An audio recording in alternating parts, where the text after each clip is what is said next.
O século XX foi marcado pela competição entre dois adversários da Guerra Fria, a União Soviética e os Estados Unidos, para alcançar uma capacidade de voo espacial superior. A corrida espacial levou a grandes avanços tecnológicos, mas essas inovações tiveram um alto custo. Por exemplo, durante a década de 1960, a NASA gastou 28 bilhões de dólares para pousar astronautas na Lua, um custo hoje equivalente a cerca de 288 bilhões de dólares ajustados pela inflação. Mas como a NASA tem dado tanto prejuízo para os Estados Unidos, quais as medidas estão sendo tomadas para sanar essa despesa e o que Elon Musk tem contribuído para isso? Seja bem-vindo ao canal Panorama. Já deixe o seu like e se inscreva no canal para não perder nenhum vídeo novo.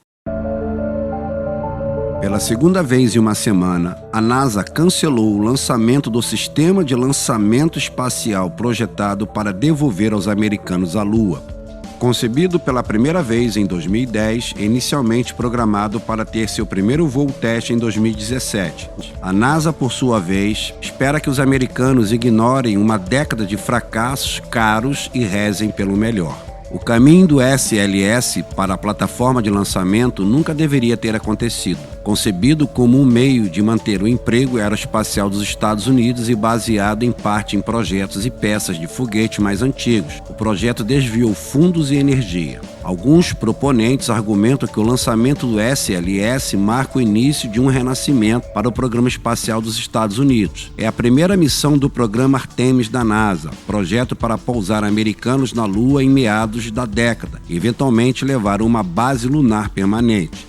Tudo isso exigirá um SLS funcional e bem-sucedido, e esta missão Artemis 1 testaria suas capacidades e enviaria Orion, um veículo que eventualmente transportará aeronautas em uma viagem ao redor da Lua.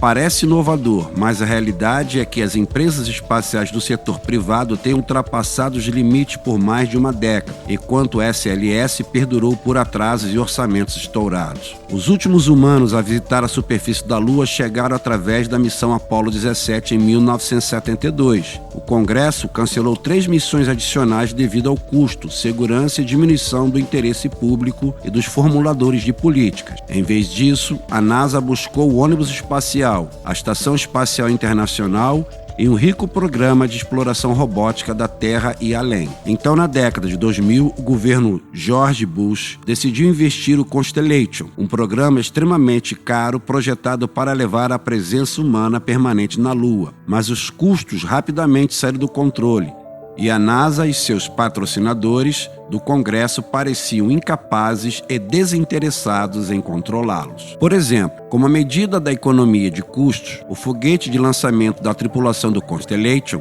o Ares 1, se basearia fortemente nos sistemas e componentes existentes e comprovados do ônibus espacial, incluindo os propulsores de foguetes sólidos, mas a economia de custo nunca surgiu. Em 2009, a NASA estimou que custaria 24 bilhões de dólares e meio para desenvolver o Ares 1.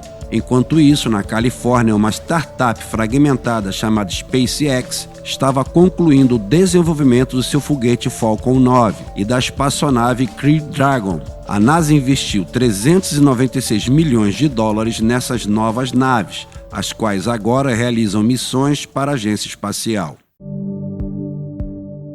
Em 2010, o presidente Barack Obama cancelou o programa Lunar Constellation, incluindo o Ares 1, argumentando que já estivemos lá antes. O plano era visitar um asteroide e depois seguir para Marte. O Congresso não estava de acordo com o cancelamento dos empregos que o Constellation apoiava. Por isso, acrescentou uma cláusula à autorização de 2010 da NASA, exigindo que a agência estenda e modifique os contratos existentes para o Constellation e o ônibus espacial em contratos para construir o SLS e o veículo da tripulação Orion, que está sobre ele hoje. O objetivo era manter uma força de trabalho totalizando milhares, juntamente com suas habilidades e capacidades. Mas logo no início, a NASA deixou claro que o SLS só voaria a cada 2 ou 4 anos, questionando se os seus engenheiros poderiam realmente ser mantidos afiados e as missões seguras com uma frequência de lançamento tão baixa. Na década de 2000, o ônibus espacial era lançado 3 vezes por ano. e até 7 vezes na década de 1990. Por outro lado, o SLS, se for bem sucedido em sua primeira missão, não voará novamente até 2024, quando lançará o Artemis II. A SpaceX está enviando naves quase semanalmente em 2022. A Rocket Lab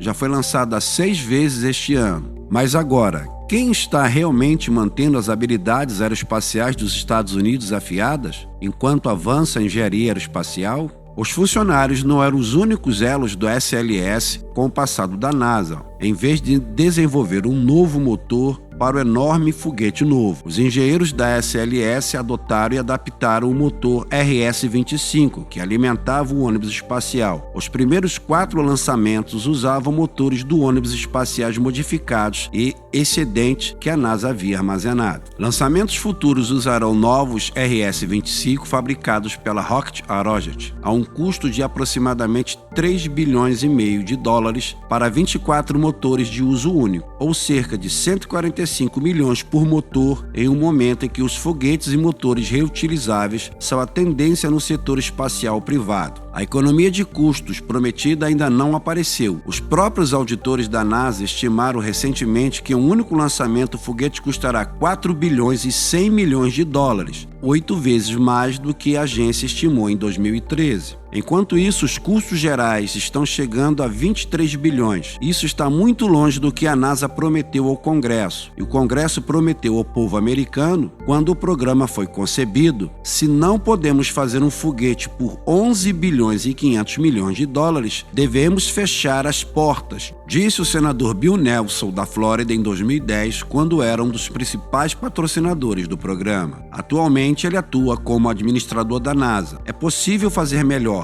Por exemplo, os motores totalmente reutilizáveis que alimentam o Falcon 9 da SpaceX custam cerca de 1 milhão de dólares. Em 2019, o presidente e CEO da SpaceX, Elon Musk, tuitou que espera que o motor Raptor da empresa, que alimentará seu foguete Starship em desenvolvimento, acabe custando 250 mil dólares, mesmo que isso seja extremamente otimista, como Musk tende a ser. Vale a pena notar que os desenvolvedores do RS-25 nunca prometeram reduções de custo que se aproximassem desses descontos. Nem o Congresso forneceu incentivos para que o fizessem.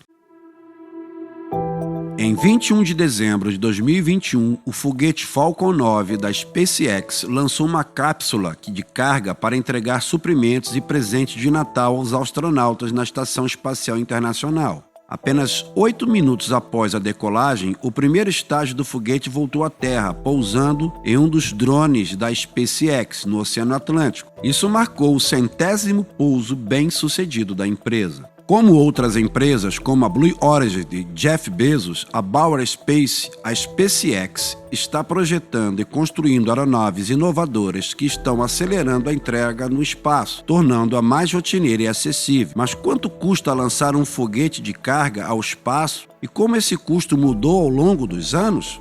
Os propulsores de foguete da SpaceX geralmente retornam à Terra em boas condições para que possam ser reformados, o que economiza dinheiro e ajuda a empresa a reduzir os preços das concorrentes. Embora a concorrência tenha reduzido os preços dos voos de carga, o transporte espacial humano ainda é caro. Durante os últimos 60 anos, cerca de 600 pessoas voaram para o espaço, e a grande maioria delas foram astronautas do governo.